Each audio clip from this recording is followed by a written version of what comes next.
सोहळा आनंदाचा गजर विठुरायाचा अखंड हरिनाम सप्ताह संत भगवान बाबागड मौजे बन तालुका सेनगाव जिल्हा हिंगोली. प्रक्षेपण आपल्या आवडत्या मराठी हॉटस्पॉटवर. ओम नमो ज्ञानेश्वरा करुणा करा दयाळा, तुमचा अनुग्रह लाधलो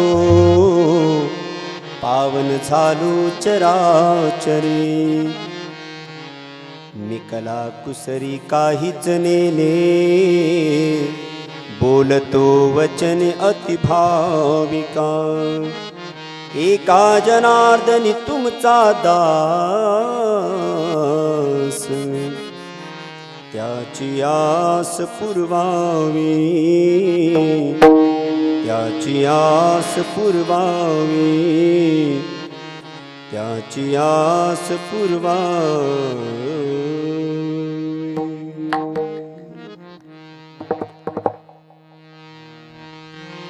बाप भगवत चिंतन सेवेकरता घेतलेला अभंग श्रीमंत श्री जगद्गुरु तुकोबारा यांचा चार चरणाचा संतांचं कार्य आणि संतांचं स्वरूप लक्षण सांगणारा अभंग सेवेसाठी आपल्या समोर गायलेला आहे. मुक्त कैवल्य तपोनिधी भगवान श्री ज्ञानोबाराय, वैराग्य राजर्षी श्रीमंत श्री जगद्गुरु तुकोबाराय, शांती ब्रह्म एकनाथ महाराज, वारकरी संप्रदायाचं आराध्य दैवत भगवान पांडुरंगाच्या अद्भुत अलौकिक अपूर्व अशा करुणेने दयेने या ज्ञानरूपी मंडपामध्ये ज्ञानगंगेमध्ये मज्जन करण्यासाठी तुम्ही आम्ही एकत्रित जमलेलो आहोत. सेवेला शुभारंभ करण्यापूर्वी कार्यक्रमाच्या संदर्भाने थोडासा अगदी थोडासा परिहार देणं अति महत्वाचं आहे. गेली 3 वर्षापासून संत श्री ऐश्वर्य संपन्न संत भगवान बाबा आणि संत श्री वैराग्याचे परमोच्च गिरनार पर्वत असणारे संत श्री वामनभाऊ महाराज,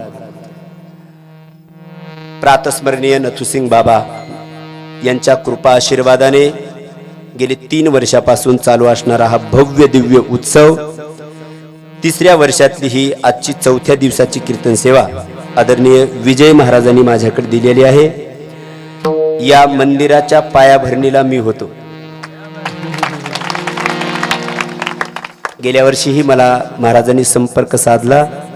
एक काल्याचं कीर्तन मी या ठिकाणी गायलेलं आहे आणि त्याच वेळेला या मंदिराचं भूमिपूजन झालं. इथे आल्यानंतर मंदिर दिसल्यावर प्रसन्न वाटलं की आपला हात चांगला आहे, आपला हात चांगला आहे, तसा चांगलाच कोरा आहे, त्याच्यात काही काळ नाहीये. विठ्ठल विठ्ठल.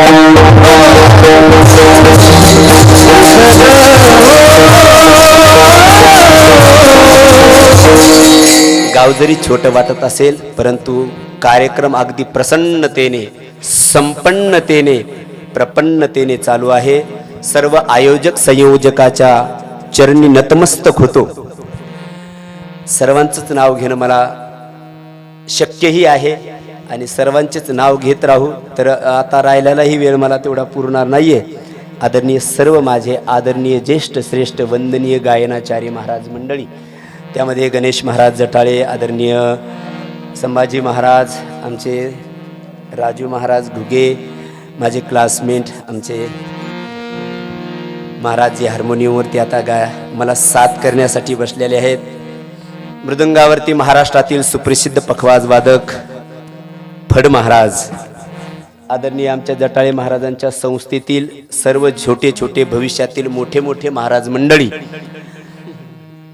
आजच्या या कीर्तनाचे संयोजक, आम्ही त्याला तिकड्या भाषेमध्ये म्हणतो संत पूजन करणारी व्यक्ती.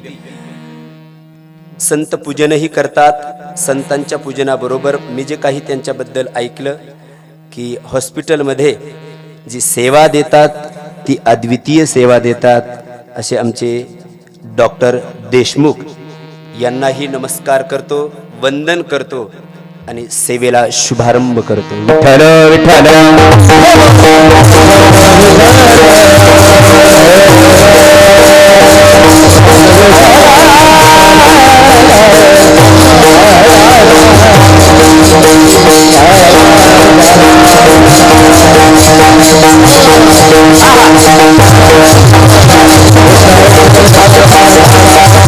Thank you. अजून एक माझे संत पूजन करणारे जे आहेत ते सदाशिवरावजी वाघ, तेही या ठिकाणी आहेत. त्यांनाही नमस्कार करतो. त्यांच्या चेहऱ्याकडे दोघांच्या बघून असं वाटत नाही की त्यांची इच्छा नाव घ्यावीच अशी आहे.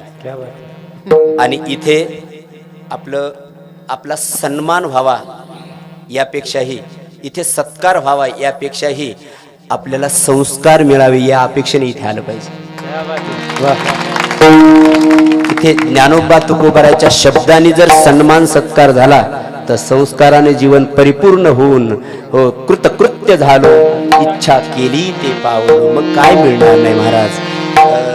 आदरणीय देशमुख साहेब, आदरणीय वाघ साहेब, आपण हा सहयोग देता या सप्ताहासाठी याचंही अद्भुत वर्णन करण्यासारखं आहे. कारण एक जण जर या एका संतांची जर जबाबदारी नाही घेतली तर कदाचित मोठे संत मंडळी या ठिकाणी येणार नाहीयेत. पुन्हा एकदा आपल्यासाठी खूप आपलं अभिनंदन करतो. वाणीला सुरुवात करतो. आता खाली बसलेले बरेच म्हणतील नाव घ्यायलाच पाहिजे होतं, घेतलंही असतं पण वेळ झालं. नाराज होऊ नका, घरी गेल्यानंतर घ्यायला लावा. अभंग श्रीमंत श्री जगद्गुरु तुकोबाराय यांचा आहे. प्रस्तुत अभंगामध्ये जगद्गुरु तुकोबाराय संतांचं कार्य आणि संतांचं स्वरूप लक्षण सांगतायत. आपण या मृत्यूलोकाचं, या विश्वाचं परिभ्रमण करून निरीक्षण केलं. निरीक्षणा आणखी आपल्या एक गोष्ट लक्षात येईल. या मृत्यूलोकामध्ये, या विश्वामध्ये, या पृथ्वी तलावरती आपल्याला 4 प्रकारचे जीवन बघायला मिळतील. एक पहिलं जीवन आहे धिक जीवन, दुसरं जीवन आहे निंद्य जीवन, तिसरं जीवन आहे स्तुत्य जीवन आणि चौथं जीवन आहे धन्य जीवन. पहिलं जीवन आहे धिक जीवन, ते विषयी पामर लोकांचं. दुसरं जीवन आहे निंद्य जीवन, जो संसाराचा बोजा खांद्यावर घेऊन संसारासाठीच रात्रंदिवस पळतो आहे त्या संसारी जीवाचं. तिसरं जीवन आहे स्तुत्य जीवन, ते साधकाचं. आणि चौथं जीवन आहे धन्य जीवन, ते संतांचं. इथून आपल्याला अभंगात प्रवेश करायचा आहे. विठ्ठल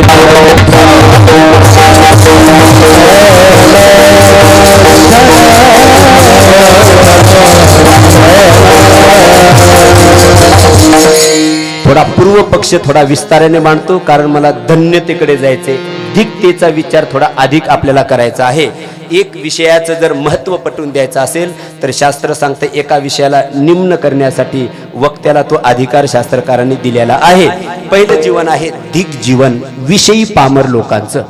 कुणाला म्हणावं विषयी, कुणाला म्हणावं पामर. विचारसागराच्या दुसऱ्या तरंगामध्ये, पहिल्याच परिपाठकामध्ये याचा खूप गोड विस्तार पंडित निश्चलदासजींनी आपल्यासमोर ठेवलेला आहे. पामर त्याला म्हणतात या लोकातील विहित विषयाच्या ठिकाणी आणि निषेध विषयाच्या ठिकाणी ज्याची वृत्ती तद्रूप झालेली आहे, ज्याला शास्त्र संस्कार नाहीयेत असा जो कोणी, त्याला पामर असं म्हणतात. इथे शास्त्र संस्कार नसलेला याची विस्तार मला करायची गरज नाहीये, कारण तसं कोणी एवढं लक्षपूर्वक ऐकणार नाही. को विधी को निषेधा, कारण मुक्ताकडेही हे लक्षण जाऊ शकतं. आणि पामराचं लक्षण हे जर मुक्ताकडे गेलं तर अतिव्याप्ती नावाचा दोष येऊ शकतो.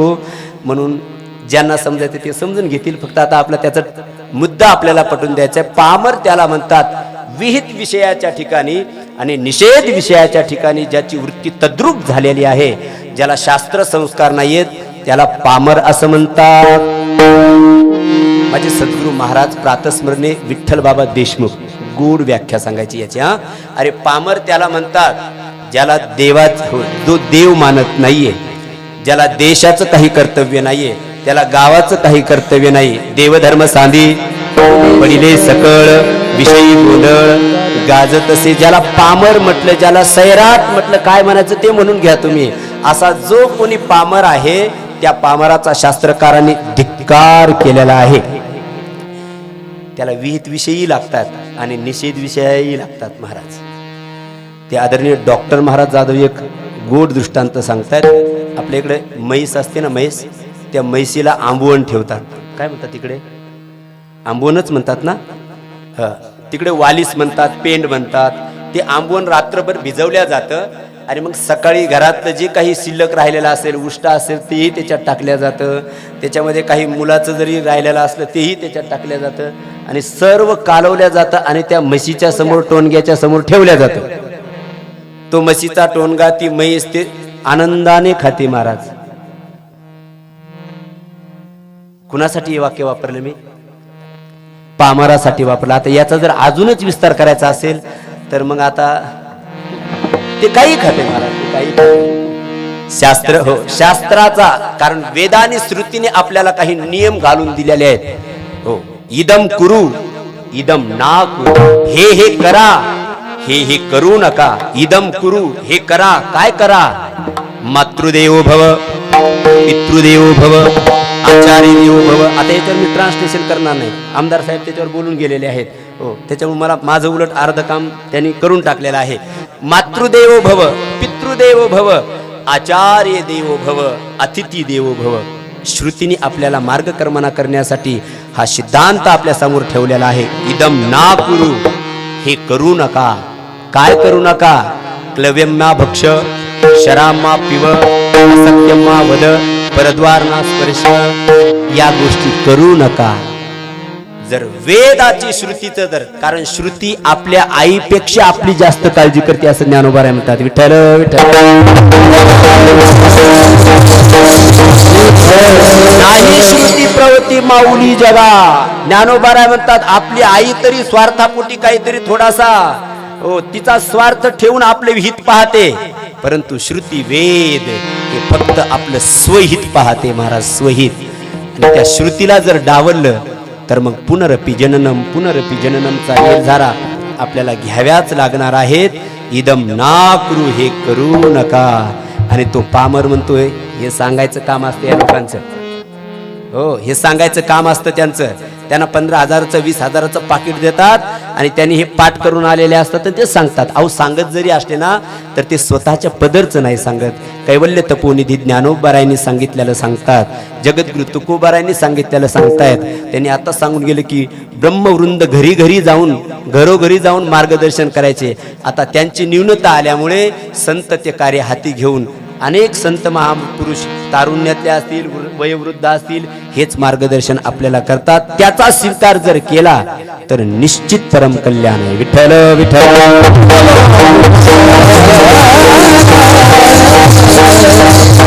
असं कितीही त्या पामराच्या समोर सांगा तुम्ही, तो म्हणतो यांचं सांगायचं काम आहे खावे प्यावे ल्यावे असावे सदैव हेची कधी हाव. तो म्हणतो अहो भस्मीभूतस्य देहस्य, पुन्हा कधी कोण येणार आहे इथे, घ्या खाऊन ऐश करा. असा पामर जो असतो ना, त्या पामराला शास्त्रकारांनी धिक्कारले महाराज.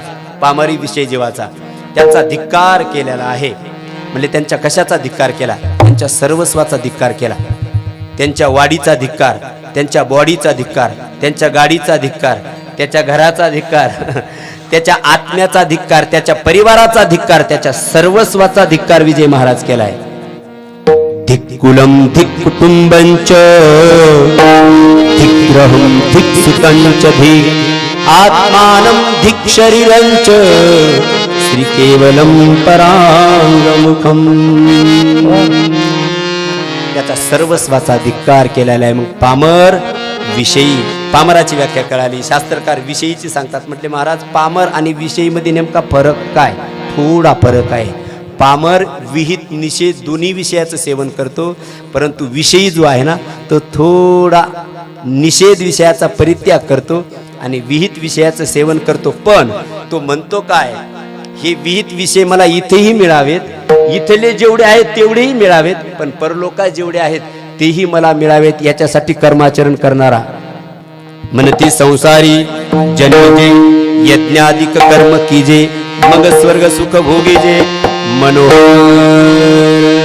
असा पामर जो आहे, जो विषयी जो आहे, तोही महाराज विषयाच्या ठिकाणीच रद्द झालेला आहे. असा विषयी पामर जो आहे त्याचा शास्त्रकारांनी धिक्कार केलेला आहे. एक अभंग सांगू का? एक तुकोबाराचा 5 चरणाचा अभंग सांगतो. तुकोबाराने त्यामध्ये 8 जणांचा धिक्कार केलाय. मी फक्त अभंग सांगून जातो, त्याच्यात कुणाचा कुठे नंबर लागतो ज्याचा त्यांनी शोध घ्यायचा. महाराज विठ्ठल अभंग सांगून जातो, अभंग गातो, आपण आपलं निरीक्षण करायचं आपण कुठे. दिग्जिने ज्याची बाईले अधीन परलोकमान नाही दोन्ही. पहिलं चरण. दिग्जिने ज्याचे लोभावरी मन अतित पूजन घडेचिना. दुसरे चरण. दिग्जिने जया आळस निद्रा फार अमित आहार अगोरिया. दिग्जिने नाही विवेक वैराग्य झुरे माना लागे साधूपणा. तुका म्हणे ऐसे दिग झाले लोक निंदक वादक नरका जाती. तुकोबारांनी 8 जणांची यादी दिली. पहिलं चरण घ्या. दिग्जीने ज्याचे बाईले अधीन, बाईच्या अधीन ज्याचं जीवन आहे त्याचा एक धिक्कार केला महाराज. बस नंद्या बसला, उठ नंद्या उठला. धिक्कार केलेला आहे. तुकोबाराय म्हणतात लोकी परमान नाही दोन्ही. इथेही त्याला मान नाही आणि परे नाही. इथे एक लोक त्याच्यासाठी शब्द वापरतात, माझ्यावानी तो नको विचारायला. हो, माझे सद्गुरू महाराज म्हणायचे, त्यांचं नाव घेऊन सांगतो म्हणजे माझ्यावर येत नाही. बाईल बुद्धी आहे म्हणायचे ते. विठ्ठल विठ्ठल विठ्ठल.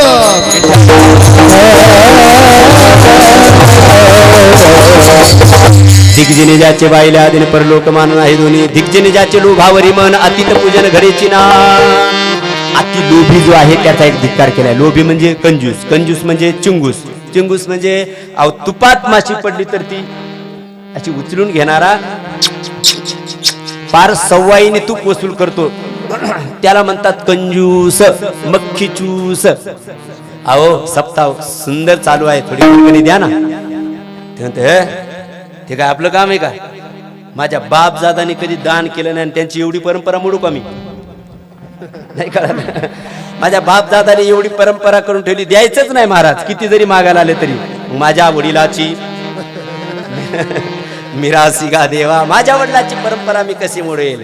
नाही देत महाराज किती, पण ऐका, दिलं पाहिजे. हा, दिलं पाहिजे. शास्त्र आपल्याला मार्गदर्शन करत असताना सांगतं धनाची शुद्धी दानाने आहे, मनाची शुद्धी नामाने आहे आणि तनाची शुद्धी स्नानाने आहे. हस्तो पवित्रो यदि दान पुण्यम,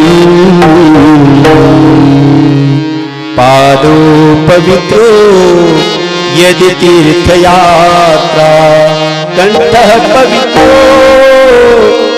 यदि नाम घोषो,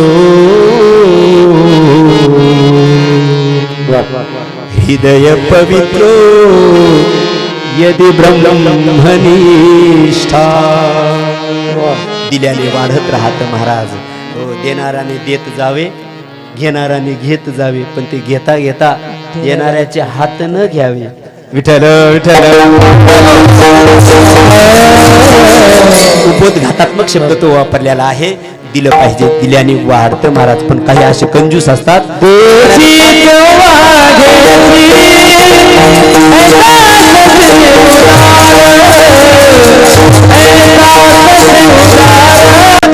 नाथबाबाच्या भागवतात एक ओवी मी वाचन केलेली आहे, आता मला पाठ नाहीये, परंतु जो प्रसन्नतेने दान देतो, नाथबाबा म्हणतात परमात्मा त्याला प्रसन्नतेने कोणा ना कोणा तरी मार्गाने देतो.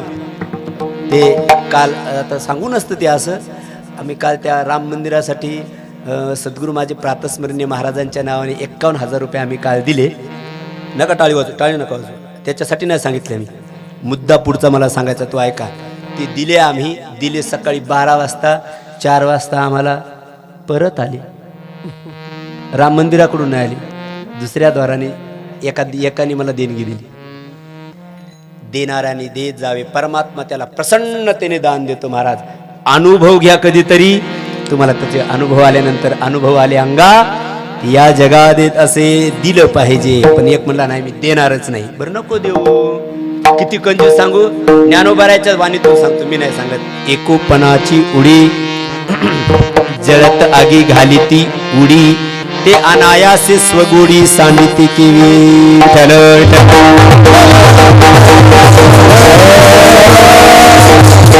विजय महाराजाला विचारून घेतलं की मला विस्तार करण्यासाठी तुम्ही किती पुढचा वेळ देणार आहेत? म्हणजे तेवढ्यात नाही तर सोडून द्यायचं, काही डिलीट करायचं. ते म्हणजे चालू द्या शांततेने, पण जास्त नाही, 11:30 पर्यंतच. एकोपणाची उडी जळत आगी घाली ती उडी. 1 रुपयासाठी ज्ञानोबाऱ्या म्हणतात जो अग्नीमध्ये उडी घेतो, अशा कंजूसाचा कसा उद्धार होईल? तुकोबाराय म्हणजे त्याचा धिक्कार करणे एवढंच अपरिहार्य आहे महाराज. हो, ते एक जण पंढरपूरला गेला, असा कंजूस जाऊ नाही, पण तो गेला महाराज. म्हणजे जातच नव्हता तो. घरच्यांनी सांगितलं जा कधीतरी. तुकोबारायने लिहून ठेवले गाथ्यामध्ये, काय एकदा तर पंढरपूरला गेलं पाहिजे. जन्मासी येऊनी पहारे पंढरी, जन्मासी येऊनी पहारे पंढरी.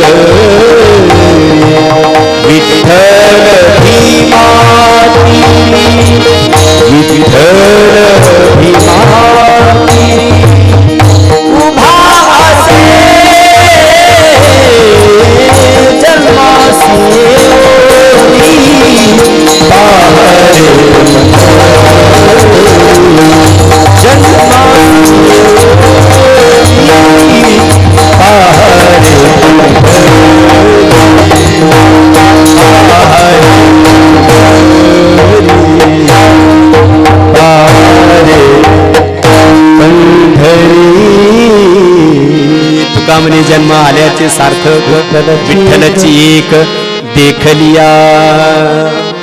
जात नाही पण गेला महाराज चंद्रभागेचं स्नान केलं, धोतर परिधान करत होता. तितक्यात परमात्म्याला दया आली. परमात्मा म्हटला हो 60-65 वर्षाचं वय झाला आतापर्यंत आला नाही, याला भेट दिली पाहिजे.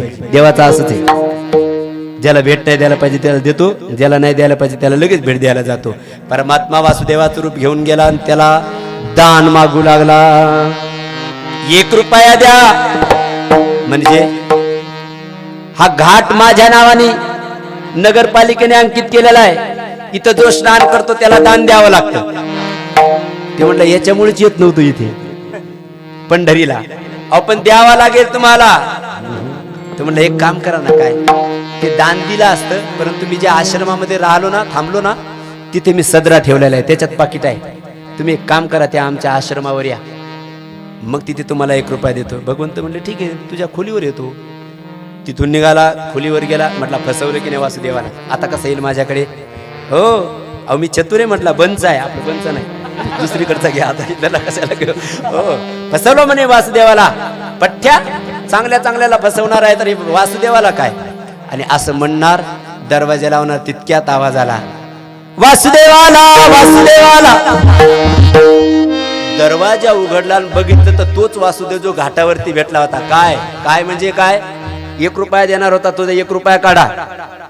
ते म्हणले वासुदेवा काय? इथे आलो, इथे आल्यानंतर सदऱ्याच्या खिशामध्ये बघितलं तर ते 400 रुपयेच निघाले आणि पंढरपूर ते बन 400 रुपये तिकीट आहे, त्यातला 1 रुपया दिला तर तिकीट मला कंडक्टर देणार नाही. तुम्ही एक काम करा, आमच्या गावाला आहे.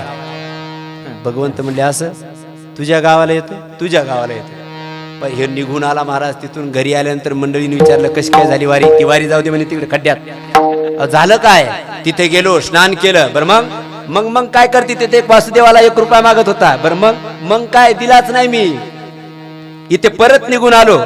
ती म्हटली अहो 1 रुपया दिला असता काय बिघडलं असतं का? अजिबात नाही म्हणे, जान जाय लेकिन शान न जाय. असं बर तसं घरी आला. तितक्यात म्हटला त्याला सांगितलं खोलीवरून, आपलं नदीवरून खोलीवर ये. खोलीवरून सांगितलं आता गावाकडे. खरं सांग आता 1 रुपयासाठी कोणी 800 रुपये खर्च करून येईल का इकडं? ते म्हणले नाही माय येणार. नाही येणार ना? हो मग फसवलं की नाही म्हणे वासुदेवाला. तेवढं म्हणणार तितक्यात आवाज आला वासुदेवाला वासुदेवाला वासुदेवाला. दरवाजा उघडला, बघितलं, म्हटले हाच येतो, हाच येतो. म्हटले मग आता 1 रुपया देऊन टाका. तो म्हणला अजिबात नाही, मरेल पण माझ्या परंपरा वडिलाची मोडणार नाही. मग काय नाही. म्हटले मी मरण्याचं सोंग घेतो, तू येईल, तू धाय मुकलून रड आणि त्याला सांग तिथून आला नेमेल, तो निघून जाईल. महाराज काय माणसं काय करतील सांगता येत नाहीये. हो पडला खाली. ती त्याचीच मंडळी लागली रडायला. आणि रडायला लागल्यानंतर वासुदेवाने सांगितलं काय झालं, का रडता? वासुदेवा शेडत लागतो ना.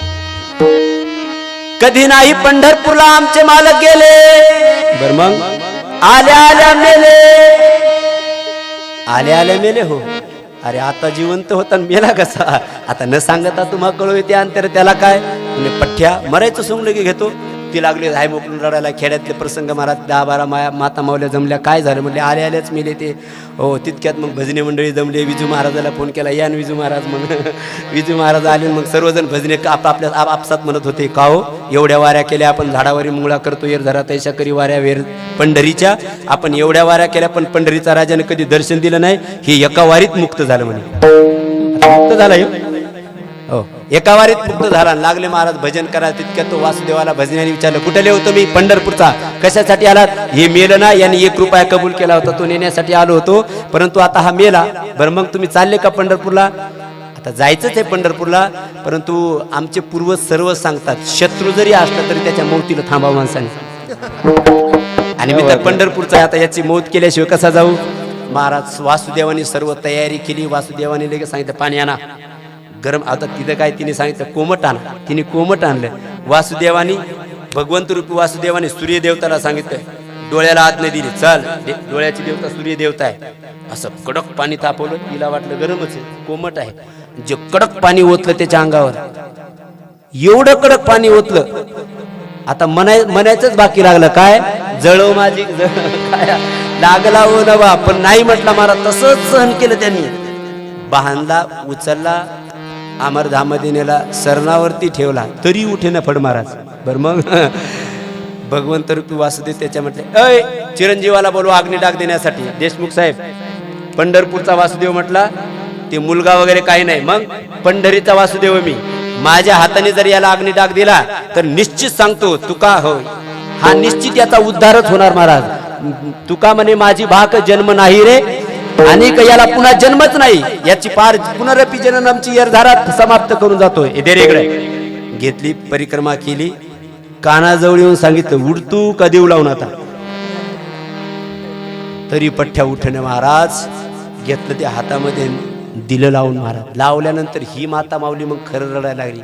गेले आता गेले, काही म्हणताय ना. तरी महाराज उठेना. परमात्मा रूपी वासुदेवाला दया आली. त्या मातेकडे बघितलं, धाय मोकलून रडायला लागल्यानंतर परमात्म्याने सांगितलं, हे मूर्खा, बघितले माणसं जगातले पण तुझ्यासारखा कंजूस नाही बघितला. अरे 1 रुपयासाठी मरतो का? माझा 1 रुपया सुटला. तो म्हणला तुझा 1 रुपया सुटला तर हा पठ्ठ्या लगेच उठला. एकोपणाची उडी जळत अगी घाली ती उडी, ते अनायासे स्वगुडी सांडी ती केली. मी कधीच प्रारंभाला असा विनोद करत नाही बर का, परंतु बरंच पेरल्या गेलेले म्हटलं आपलं पूर्ण कोरंगाला म्हणून अगोदरच पेरून टाकायला. आता चिंतन सांगतो विठाल विठाल.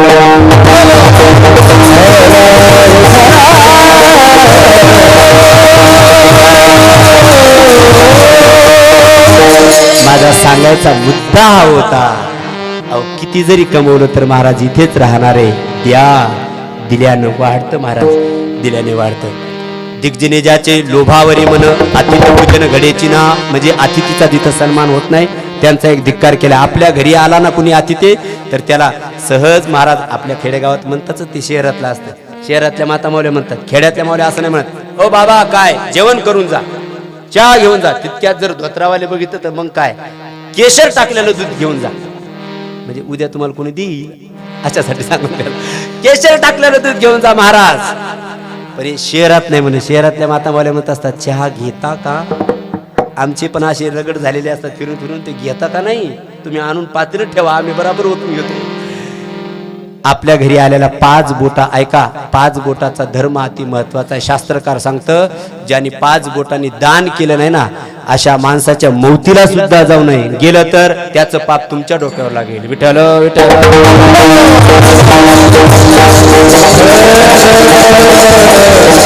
दिग्जनेजाचे लोभावरी म्हणा अतिथी पूजन घडेची ना, दिग्जनेजा आळस निद्रा फार अमित आहार अघोरिया. थोडा इथं थांबतो फड महाराज, जरा तरुण मंडळी जास्त आहेत.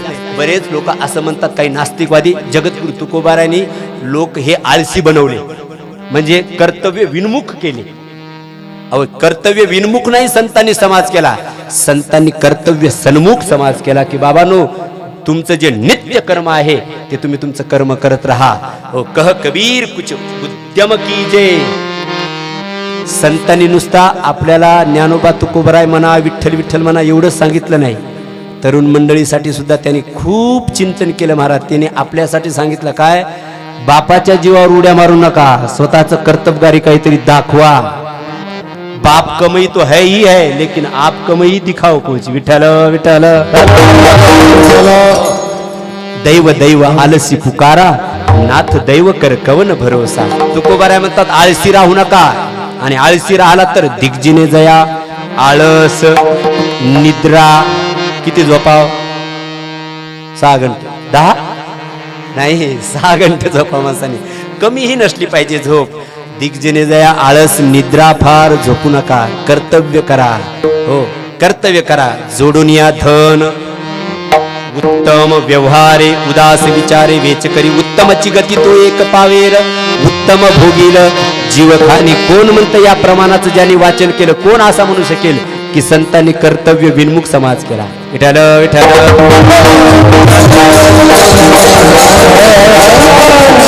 तुकोबारायांनी सांगितलं धर्म अर्थ काम मोक्ष, त्याच्यातला अर्थ हा एक पुरुषार्थ आहे. तरुण मंडळी कमवा कमवा, जर नाही कमवलं तर मग तुम्हाला कोणी विचारणार नाही गावात. कोणी विचारणार नाही म्हणजे कोणी विचारणार नाही म्हणजे पुत्रही विचारणार नाही, असंच मला म्हणायचं. पण तुम्हाला नाही, कोणी विचारत नाही महाराज.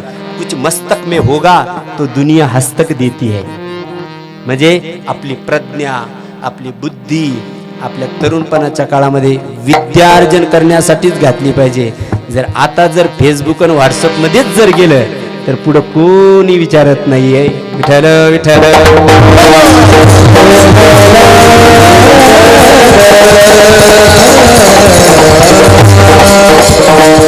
कमवा, खूप कमवा महाराज. कारण नाही कमवलं तर जवरी चळण गा आखे प्रमाण म्हणून घेतल्या तवरी मानती माझा. बर पैसा तेरे तीन नाम परशा परशु परसराम. हे तरुण मंडळासाठी चाले मोठा धंदा. तव बहीण म्हणे दादा मानिती लहान थोर देह सुखाच्या इंद्रिय मावळले चळता तवरी मनती माझा. मानिती लहान थोर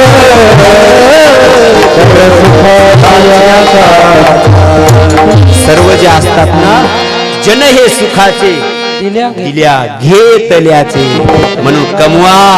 आपल्या जर हातात जरी ब्रासलेटच्या असल्या तरी लोक कशाच्या म्हणतात ते अंगठ्या वेगळ्या पण घालतात. आम्हाला माहितीच नाही, आता आम्ही घालतच नाही. ते डुप्लिकेट घातल्या तरी लोक म्हणतात वा भारी येतो राव. असं होऊ शकतं महाराज. पण आपलं त्यासाठी आपलं कर्तबगारी ही तेवढी असली पाहिजे. मी मुद्दाम का सांगतो, आळशी राहू नका. दिग्जने जया आळस निद्रा फार अमिताहार अघोरिया अति जो खातो. कारण गीता शास्त्रकार सांगतं जो जास्त खातो त्यालाही योग साधल्या जात नाही आणि जो अति कमी खातो त्यालाही योग साधल्या जात नाहीये. मग युक्त आहार विहार नेम इंद्रियासी बहु निद्रा बहु भाषण. तिसऱ्या चरणात तुकोबाराय म्हणतात दिग्जिने जया नाही विवेक वैराग्य झुरे माना लागी साधूपणा. मला साधू म्हणा, मला संत म्हणा. आपल्याकडे आलं का जरा? मला साधू म्हणा, मला संत म्हणा. आपण कशाहून म्हणायचं म्हटलं मी चांगलं कीर्तन करतो. कीर्तनकार असतील पुन्हा वाक्य आहे का कीर्तन केलं म्हणजे साधू होतो असं अजिबात नाही. पण साधू कीर्तनकार अवश्य असू शकतो. तो बोलेल तो हरिकथा, बोले सो हरिकथा, बोले सो सत्श्रीयकाल, बोले सो हरिकथा. त्याच्या मुखातून निघेल. याचं वर्णन आपल्या शेवटच्या चरणामध्ये आहेच महाराज. विठ्ठल विठ्ठल.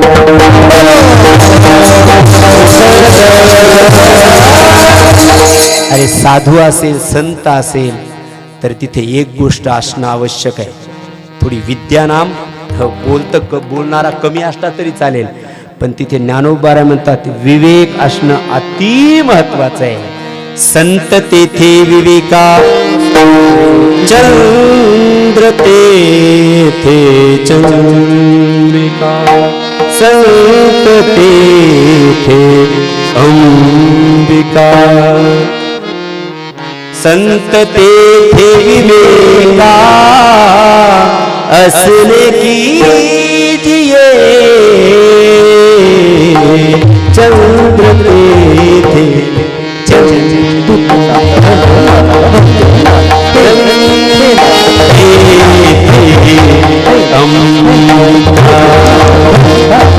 संत तेथे विवेका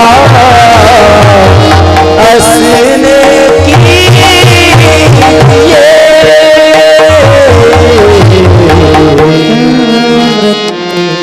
संत तेथे हा रूपक आलंय धी ना धी. आता तुमच्या समोर म्हणणं म्हणजे आता हे एक असे हा कोणताही ताल सांगा महाराज, कारण पांचाळ महाराजांचे शिष्य आहेत ते. विठ्ठल विठ्ठल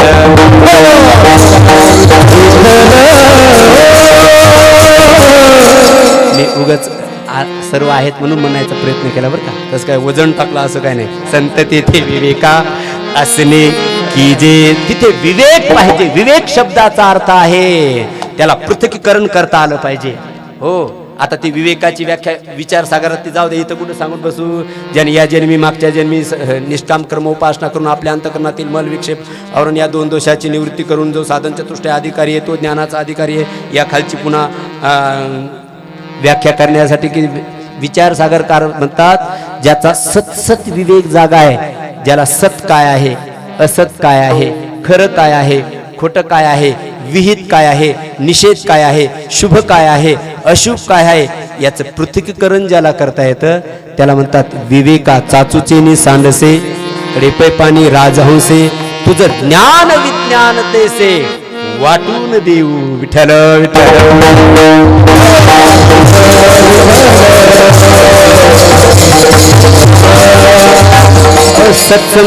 सत्संगतीने आत्मा विनाशी क्रिया रहित असून तद्व्यतिरिक्त सर्व विनाशी चंचल आहे असा ज्याचा दृढ निश्चय झालेला आहे त्याला विवेक म्हणतात. गेली पार तिकडे हिंगोलीकडे व्याख्या ती. चला, विवेक शब्दाचा अर्थ आहे सत काय असत काय याचं कळतं ना महाराज. आपल्याला कळत नाही. कोण म्हणतं आपल्याकडे विवेक नाहीये? शेणामधला आणि अन्नामधला फरक कुणाला कळत नाही? बनमध्ये सांगा. सर्वांना कळतो, तरी नाही कळालं. शेणामधला आणि अन्नामधला फरक कुणाला कळत नाही? दुधामधला आणि XYZ मधला फरक कुणाला कळत नाही? कळत नसेल तर समजून घ्या, निर्बुद्ध आहे विठ्ठल.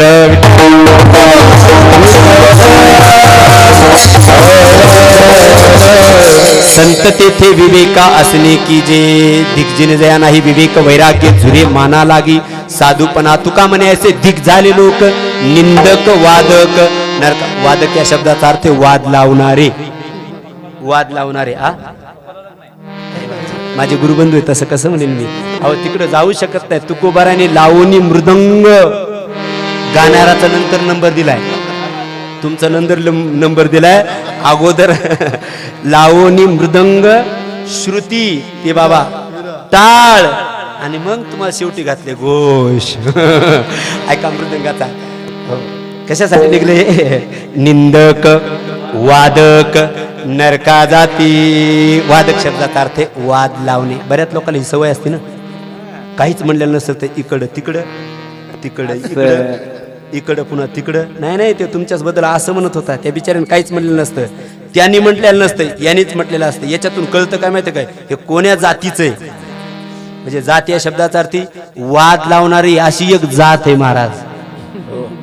कशासाठी? कुणी महाराज कुणी कुणाची निंदा करू नये, कुणी कुणाची ईर्ष्या करू नये, कुणी कुणाचा दंभ करू नये महाराज. कशासाठी? मत्सर. यहाँ किसको पत्थर फेंके कैसर कौन पराया है, शीश महल में हर एक चेहरा अपना लगता है. ते पतंग उडवतात ना, पतंग इकडे उडवतात का नाही काय माहित. आता संक्रांतीला पतंग उडवत असतात बरं का. आता किती मोठा आभा मंडलेवर प्रत्येक जण पतंग उडवू शकतो डॉक्टर साहेब. परंतु पतंग एकाला विचारलं मी नगरमध्ये, घरी गेलो तर बाथरूमला जात असताना पतंग पडले होते 101. म्हटलं का रे एवढे पतंग कशासाठी आणले? ते म्हणजे उडवायसाठी. मग एक असला भरपूर झाला. ते म्हटले नाही, वर गेल्यानंतर मग एकमेकाचा काटवायचा असतो आणि मग काटल्यानंतर जर आपला जरी पडला तर मग पुन्हा घ्यायचा आणि जोडायचा आणि पुन्हा उडवायचा. मी त्याच्यातून हा एक बोध घेतला, काय उडवण्यासाठी आभा मंडळ खूप मोठे आकाश व्याप्त झालेला आहे महाराज. किती उडवा तुम्ही, परंतु आपल्याला उडवण्यात आनंद नाही, मग एकमेकाचा काटण्यात आनंद आहे. पुन्हा एकदा ऐका, आपल्याला उडवण्यामध्ये आनंद नाहीये, एकमेकाचा काटण्यामध्ये आनंद आहे. आणि मग काटण्यामध्ये होतं काय सांगू का? ज्याचा काटला तेही खाली येऊन पडतं आणि स्वतः खाली येऊन पडतं महाराज.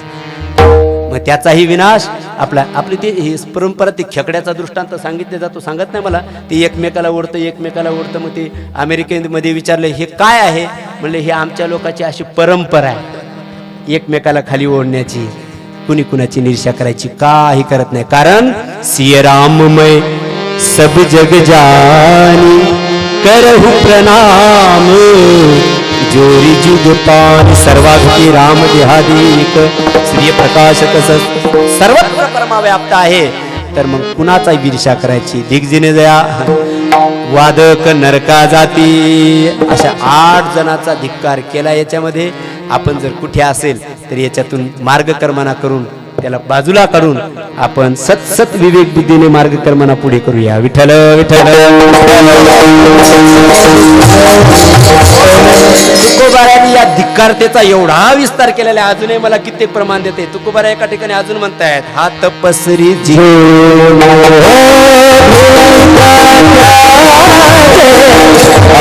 सहज दियासो दूध बराबर, मांग लिया सो पानी, लूट लिया सो भोट बराबर, यह संतों की वाणी. मी आता आल्यानंतर मी स्तुती करणं मला स्वभावातच नाही माझ्या, पण ऐकलं म्हणून बघितलं म्हणून सांगतो. आता मी हातपाय धुत असताना यांच्या हॉस्पिटलमधलं कोणतं तरी एक पेशंट पुढे पाठवायचं होतं. तो म्हटलं आपलं बिल किती झाले यांना विचारत होता. मी तिथे हातपाय धुत होतो. ते म्हणले माझ्या बिलाचं जाऊ दे, तू जा पुढचं बघ. वाह, धन्यवाद. क्या बात आहे. असं बघितल्यानंतर आम्हालाही काहीतरी उपदेश मिळतो की आपणही खरंच असं करतो का. आपलंही आपल्याला परीक्षण करण्याची एक वेळ येते. अशी सेवा करणं हीच खरी परमात्म्याची सेवा करतं. एखाद्या गरीबाला देणं. आता मला सांगणं खूप सोपं आहे, करणं खूप कठीण आहे. तर करणं खूप कठीण नाही, आम्ही करतोही म्हणून सांगतोही. विठ्ठल विठ्ठल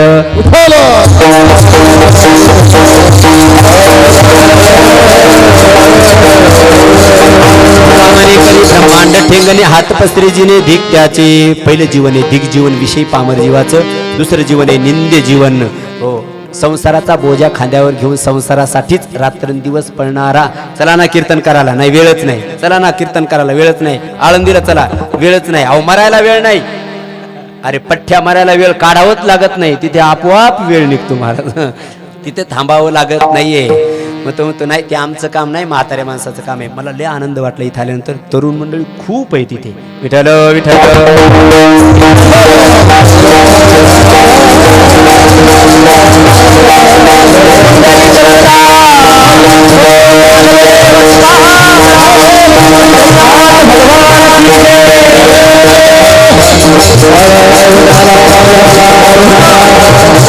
संसारासाठी जगणारा हम दो हमारे दो. अशाचा शास्त्रकार म्हणतात निंदे जीवन नाही येत ना, त्याच्याबद्दल खेद करू नका. बहुत स्फूर्ताची जोडी म्हणून विठ्ठले भाग्योदयेन बहुजन्म समर्जितेन सत्संग मम चलबते पुरुषावय. इथे जो येतो समजून घ्यावा आपल्या पूर्वजन्माचं काहीतरी पुण्य आहे, तेव्हाच आपल्याला इथे बसायला भगवंतानी चान्स दिलेला आहे. नसेल येत द्या सोडून. मग तो म्हणतो मी आणि माझा संस्कार. अहो संतांनी सांगितलं ना, नेटका करावा प्रपंच सुखे करावा संसार. अरे पण आसुनी संसारी जीवे वेगळी असा सांगितलाय, नुसता नेटकाच नाही सांगितला महाराज. आता नाही तुकोबारा म्हणले जाऊ द्या ना, कशाला वेळ घालता त्याच्यासाठी मोठं प्रमाण गोड लिहून ठेवले. म्हटले तो कोण आहे माहिती आहे का तुकोबारा म्हटले. कोण आहे तुकोबारा म्हणले प्रमाण बघून घ्या, काथ्यात मी लिहून दिले. कारे दास होसी संसाराचा खर म्हणजे पुत्र. खर म्हणजे गाढव. तुका म्हणे करी कारे दास होसी संसाराचा खर. दुःखाचे डोंगर भोगावया, दुःखाचे डोंगर लागती सोसावे. ऐसे तव ठावे सकलासी. काही न करीती विचार हिताचा, न करीती वाचा नाम घोष.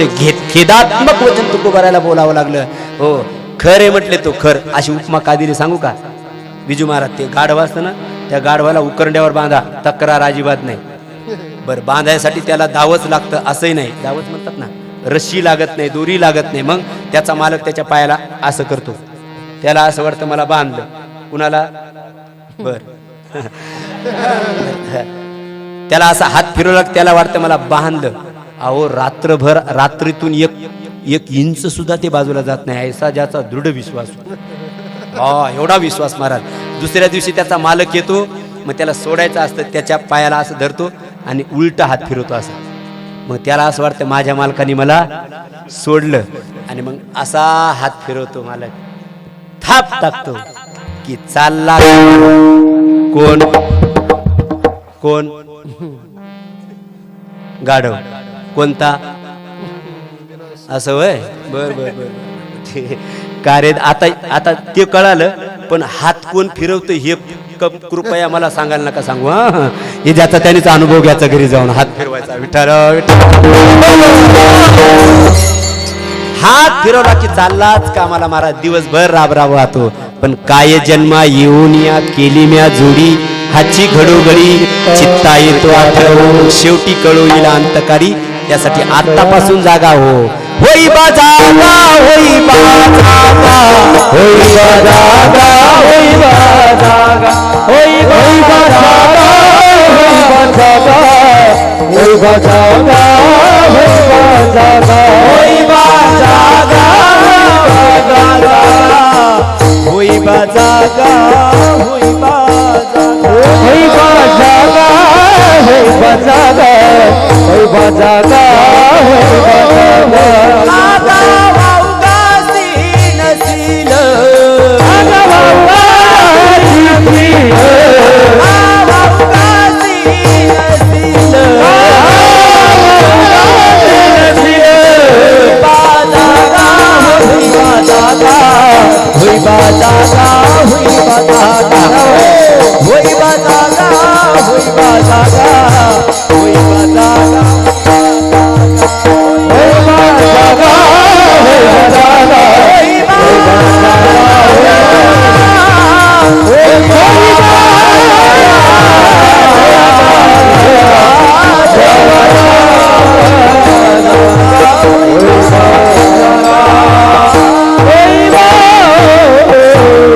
संतांनी जागा केले जागा हो नाही तर कळो येईल अंतकाळी निंद्य जीवन आहे विषय संसारासाठी जगण्यासाठी महाराज तिसरं जीवन आहे स्तुत्य जीवन आहे ते साधकाचं म्हणजे महाराज साधक कुणाला म्हणावं साध्य प्राप्त करण्यासाठी जो कायम साधनारूढ आहे त्याला साधक असं म्हणतात एक पूजनी मुरारी बापूंचं वाक्य सांगू का साधकासाठी गोड म्हणतात साधक कुणाला म्हणावं सबको साध दे उसका नाम साधक बरं वाटतं या कलियुगामध्ये 2021 ला हे चांगलं वाटतं म्हणजे सबको साध दे कार्यक्रम व्हावा अशी ज्याची इच्छा असेल ना तोही साधक पण तो म्हणतो करा बरं बघतोच कसा करतात बघा बरं करतोच करा तुम्ही कसा करतात बघतोच 8व्या दिवशी जर येऊन टपुरी माळ गळ्यात असेल आणि तुम्हाला खोदून खोदून हिशोब विचारत असेल तर अजिबात साधक म्हणू नका त्याला विठ्ठल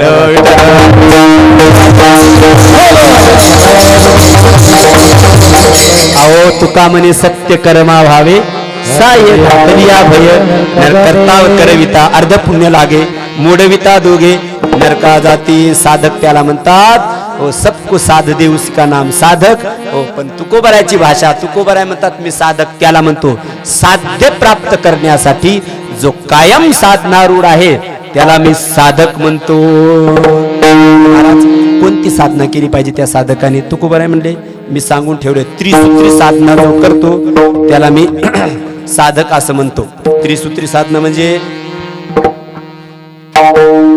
गीता भागवत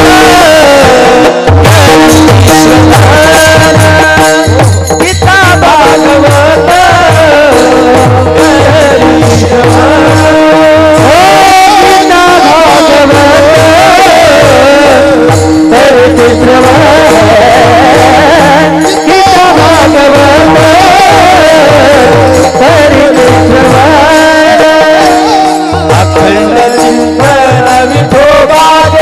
अखंड चिंतन विठोबाचे अखंड चिंतन विठोबाचे अखंड चिंतन विठोबाचे अखंड चिंतन विठोबाचे होई कन्या पुत्र होई जे साथी होई कन्या पुत्र होई जे साथी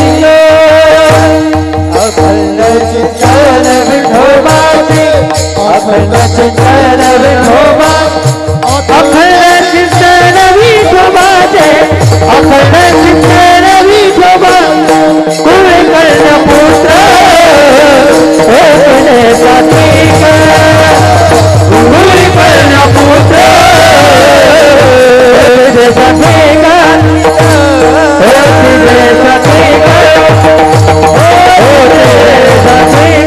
गीता भागवत करीती श्रवण अखंड चिंतन विठोबाचे गीता भागवत आणि कथेचं श्रवण जो करतो तुकोबाराय म्हणले त्याला मी साधक असं म्हणतो एक वाक्य सांगू आदरणीय ते आमचे डॉक्टर बाबा म्हणत असतात ज्ञानेश्वरी वाचा वाचाल तर वाचा असं ते म्हणत असतात पण एक जण म्हणलं नाहीच वाचता आलं तर आम्हाला म्हणले मग घरात ठेवा घरात ठेवून काय फायदा म्हणजे दररोज स्नान झालं की नाही ज्ञानोबारायच्या ज्ञानेश्वरीला स्पर्श करा बर मग तुम्हाला साक्षात ज्ञानोबारायचा स्पर्श होईल कारण ज्ञानेश्वरी म्हणजे पुस्तक नाहीये ज्ञानेश्वरी म्हणजे ग्रंथ नाहीये असं म्हणू नका म्हणजे नामामध्ये ग्रंथ श्रेष्ठ ज्ञानदिव्य आहे परंतु त्याला ग्रंथापर्यंत सीमित ठेवू नका. मग ज्ञानेश्वरी म्हणजे साक्षात ज्ञानोबराय.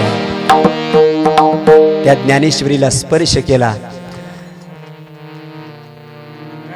ज्ञानेश्वरीला स्पर्श केला तर ज्ञानोबरायांना स्पर्श होईल. वाचाल तर ज्ञानोबराय आपल्यासोबत बोलतील, आणि ज्ञानोबराय जर आपल्यासोबत बोलले ना, जगाने नाही बोललं तरी आपल्याला बरं वाटेल. महाराज विठ्ठल विठ्ठल.